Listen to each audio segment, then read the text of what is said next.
Olá, galera do canal, tudo bem? Estamos aqui hoje para mais uma questão do Enem 2017 da prova amarela e hoje com a questão de número 145. Não se esqueçam de trocar a numeração caso o teu caderno de prova seja diferente, ok? Então, vamos à questão. Para realizar a viagem dos sonhos, uma pessoa precisava fazer um empréstimo no valor de R$ 5.000. Para pagar as prestações, dispõe de no máximo 400 mensais. Para esse valor de empréstimo, o valor da prestação P é calculado em função do número de prestações N, segundo a fórmula. De acordo com a fórmula dada, o menor número de parcelas cujos valores não comprometem o limite definido pela pessoa é de quanto? Bom, primeiramente, se a gente tem esta fórmula definindo a nossa prestação tem que ser de no máximo 400 mensais, nós vamos pensar o quê? Toda essa estrutura será menor ou igual a 400. Afinal de contas, tem que ser no máximo 400. Ou seja, não pode ser 401, mas pode ser R$ 400, tá certo? Por isso, menor ou igual. Observando a estrutura encontrada, nós teremos uma inequação. E toda vez que a gente tem fração, é necessário eliminar o denominador. Então, aqui, o jeito mais simples é multiplicando de forma cruzada, como se fosse um MMC, ou até mesmo uma proporçãozinha, em que eu vou multiplicar o de cima pelo de baixo e o de baixo pelo de cima. Então, olha lá, se eu não tenho nada embaixo, denominador vale 1. Então, eu vou multiplicar todo o numerador da primeira fração por 1 e todo o denominador por 400. Multiplicar por 1 é manter o número, perfeito? Então, aqui nós vamos multiplicar 0,013 por 5.000 e vamos obter 65. Já aqui, eu não consigo sair multiplicando tudo, né? Então, eu sou obrigada a fazer o quê? Uma distributiva. Eu vou multiplicar por 400 por cada valor.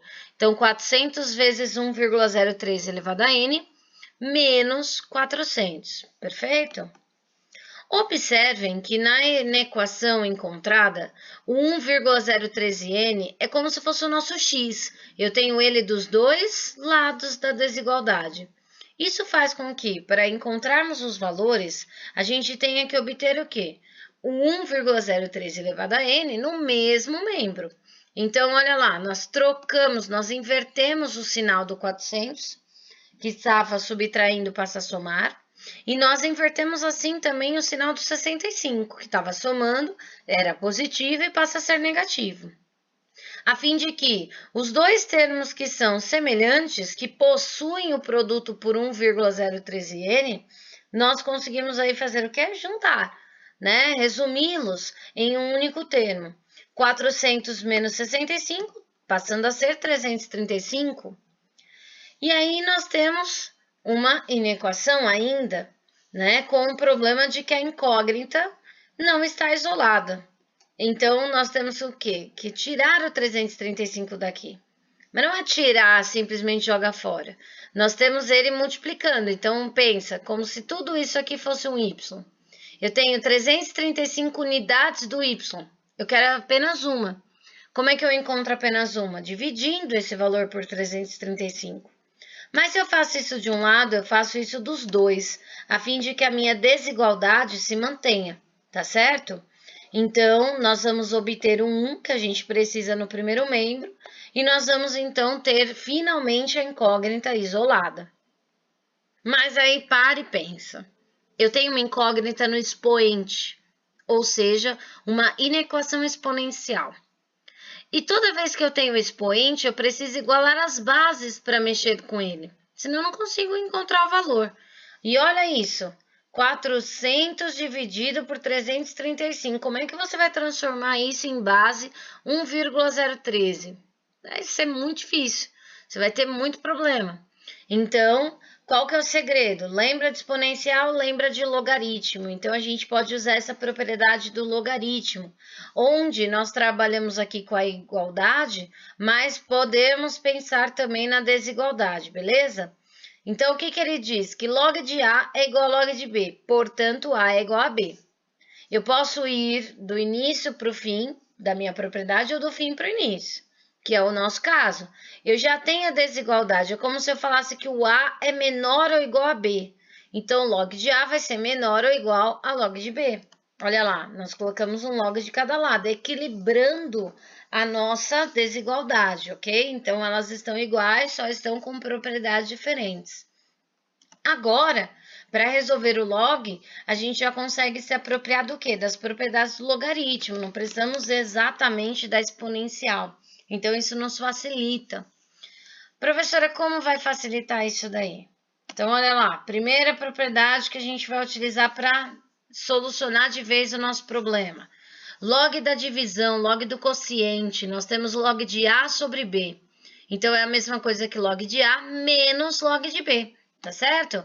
Então, considerando que o A seja 400 e o B seja 335, nós vamos ter a diferença entre os logaritmos dos dois números.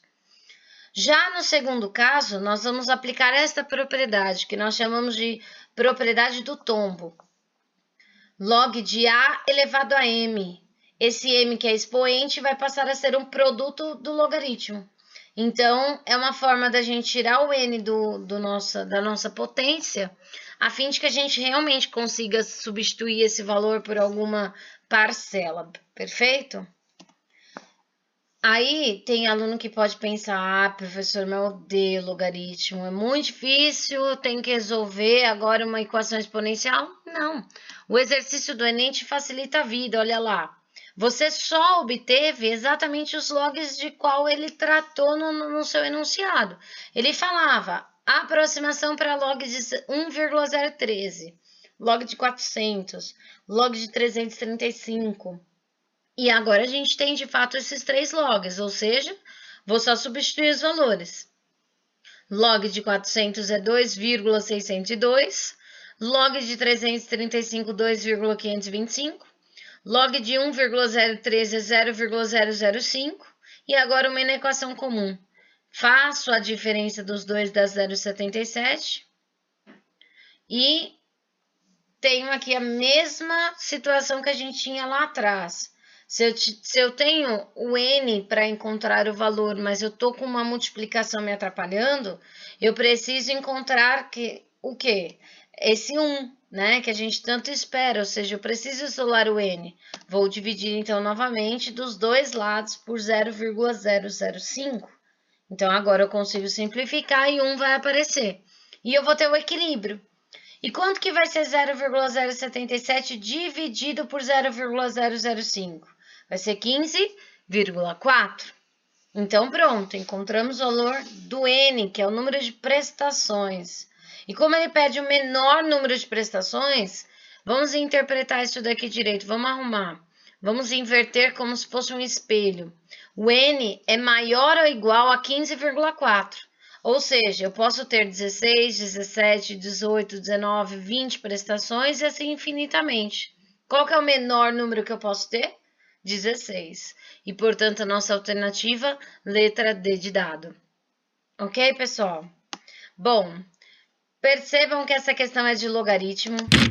Essa matéria é super definitiva, ou seja, você precisa das propriedades para resolver, para te facilitar os cálculos, mas você percebe que não é uma questão que vem explícita só o logaritmo, ela tem uma inequação, ela tem o exponencial, ela tem a jogada da regrinha de 3, então a gente precisa sempre de outros temas e não só daquele específico da questão.